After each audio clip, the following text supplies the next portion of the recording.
So this is the next practical study of energy meters. This is energy meter. This is MCB. Now this is the indicators. This is voltage indicator and this is current indicator. This is a load bank and this is inductive type of load bank. हे buttons आहे आणि आपण बटन्सचा use करून आपण number of load हा वाढवू किंवा कमी करू शकतो. तर आता ह्या एक्सपेरिमेंटमध्ये आपल्याला नंबर ऑफ लोड्स वाढला किंवा कमी झाला की इथे जे ब्लिंक होणारा जो इंडिकेटर आहे यावर काय परिणाम होतो, म्हणजे नंबर ऑफ युनिट्सवर काय परिणाम होतो हे आपल्याला इथे चेक करायचं आहे. तर आपण स्टार्ट करणार आहोत प्रॅक्टिकल. सो ऑन केलेलं आहे, इथे एमसीबी ऑन केलेला आहे. आता तुम्हाला लोड ऑन करायची आहे. सो लोड ऑन करा. तर या ठिकाणी आपण लोड ऑन केलेला आहे.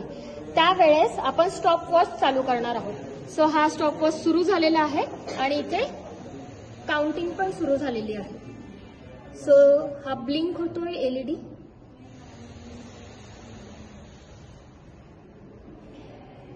वन मिनिटचं स्टॉप वॉच आपण लावलेलं आहे आणि 1 मिनिटमध्ये किती वेळा ब्लिंक होतो ते आपल्याला बघायचं आहे.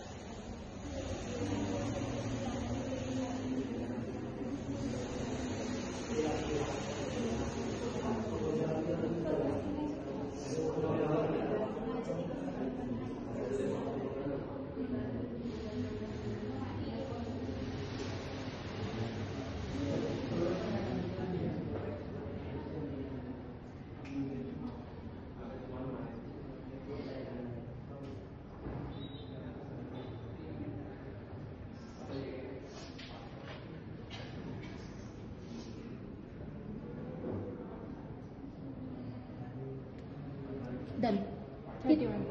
31 वेळा हा लाईट ब्लिंक झालेला आहे. आता आपण जेव्हा लोड वाढवणार त्यावेळेस 1 मिनिटमध्ये किती वेळा ब्लिंक होणार आहे ते आपल्याला बघायचं. सो इन्क्रीज द लोड करा. इन्क्रीज अजून कर. तर लोड इन्क्रीज झाला आहे तर त्यामुळे फ्रिक्वेन्सी सुद्धा ब्लिंकिंगची इन्क्रीज झालेली आहे. आता आपण इथे स्टॉप वॉच चालू करणार आहोत आणि ब्लिंकिंग मेजर करणार.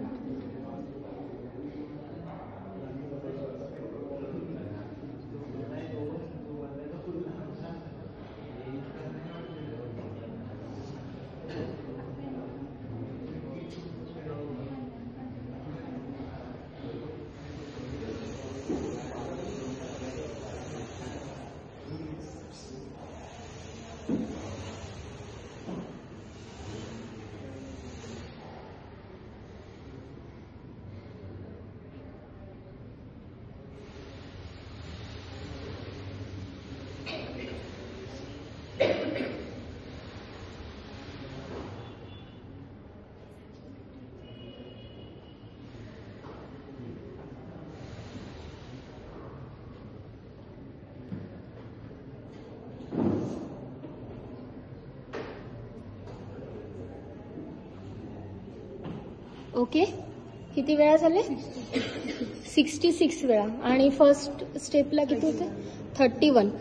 बघा, दुप्पट लोड वाढवला तर दुप्पट वेळा तुमचं फ्लक्च्युएशन सुद्धा इन्क्रीज झालेलं आहे. सो अशा पद्धतीने एनर्जी मीटर हा वर्क करत असतो. यावर डिपेंड तुमचे नंबर ऑफ युनिट्स असतात आणि यावर डिपेंड तुमची बिलची अमाऊंट असते.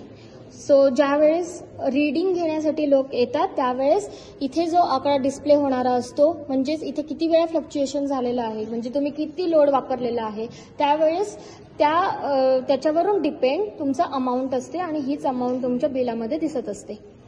थँक्यू.